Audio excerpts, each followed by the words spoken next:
باب قضاء الفوائد باب دې په بیان د قضا د فوت شوی منځونو کې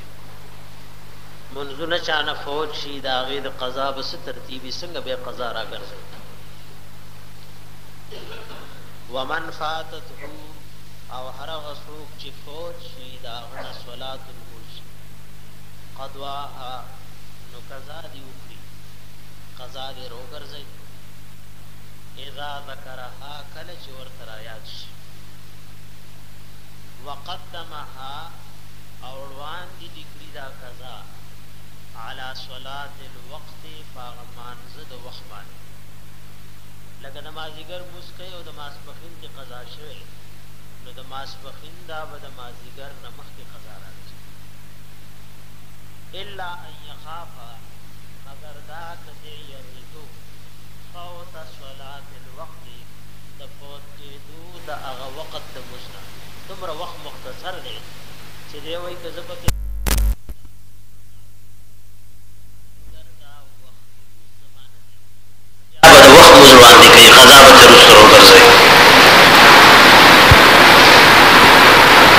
فيقدم صلاة الوقت نو دغه وخت روان دي کی غموز د وخت على الفائته په قضا باندې او ثم يقضيها بیا د قضا رو ګرځي او قضا مزګور هر وخت یو د نور خطو په وخت کې نه کیږي یو چې نور بالکل د اسمان په دې منځ کې وي او دریم د نور پر وته په وخت کې نه کیږي نمازیګر د مز نه پس نفل نکیږي خو قضا مسکی د سبا د مز نه پس هم نفل نکیږي خو قضا کو سو کوي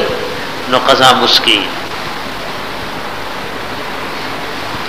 فإن فاتته صلوات کچره فوت شي دیو سړی نه ګڼ منځونه نو رتبها فی القضاء ترتیب دی ورکړي په قضا کې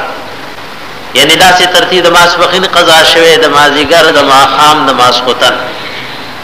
نو پدا سي ترتیب دی ادا کړم به ماسپخینو کی بیا د مازیګر بیا د ماخام بیا د ماسختن بیا ورته ګورئ سر باب قضاء الفوائد باب د په بیان د قضا د فوت شوی منځونو کې ومنع وسوق فاتته چې فوت شي داغنه صلات المز قضاها نو قضا دې روګرځي اذا ذکرها کله چې ورته آیات شي